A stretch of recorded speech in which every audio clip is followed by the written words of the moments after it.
7 तारीख को साधना शिविर लगाई जाए और 10:30 बजे तक सब लोग आ जाएं और एक प्रार्थना बोली जाए और फिर उसके बाद में समझाया जाए।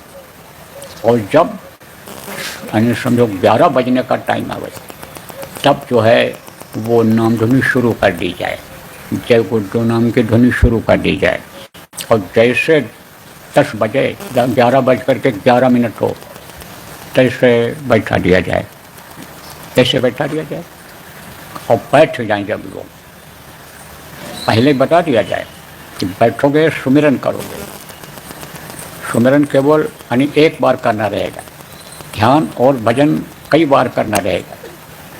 कितना देर जो बैठ सके, कोशिश रहे कम से कम 1 घंटा, कम से कम 1 घंटा, 1.5 घंटा, 2 घंटा, 3 घंटा, 4 घंटा, 5 घंटा, 2400 घंटा वाले भी हैं जो लगातार बैठ चुके हैं, मानेंगे वो तो बैठे रहेंगे।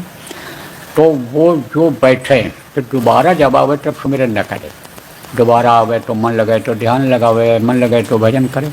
तो ये बात पहले बता दी जाए कि सुमिरन 8 माला का जो बताया गया उसको करो और सुमिरन जब पूरा हो जाए तब ध्यान लगाओ, भजन करो। सुमिरन करने से पहले गुरु का ध्यान लगा लो और फिर ये जो 5 नाम के धनी हैं, नाम लेकर के अलग अलग इनका रूप को याद कर लो और फिर गुरु को याद करके प्रणाम कर लो। पहले भी गुरु को याद करो तब अंतर में प्रणाम कर लो, सिर झुकाने ज़रूरत नहीं है। वो तो बैठे बैठे आराम से प्रणाम करोगे तो वहाँ पहुँच जाएगा, वो कबूल कर लेंगे।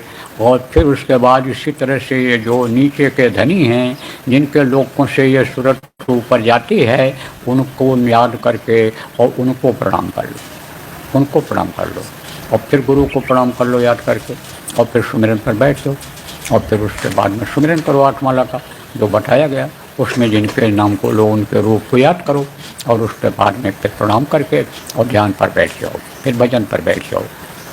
जब आओ तब भी ऐसा कर सकते हो, इसको संपुट कहते हैं। इसको शुरू में याद कर लिया 5 धनियों को, गुरु को, और जब उठे तब याद कर लिया, फिर जब दोबारा बैठना हुआ तब फिर इसी तरह से याद कर लिया, तो इससे विघ्न बाधा कम आती है और मन रुकता है और इनकी भी दया हो जाती है कि ये हमको याद कर रहे हैं, हमसे कुछ चाहते हैं तो हम भी इनकी थोड़ी मदद कर दें।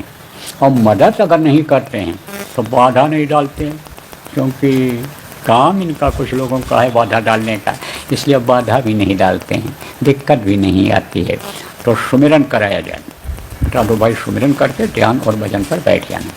और जब दूसरे दिन 11:11 हो जाए यानी इतवार को 8 तारीख को, तब थोड़ी देर तक और बैठा रहने दो, कोई दिक्कत नहीं है।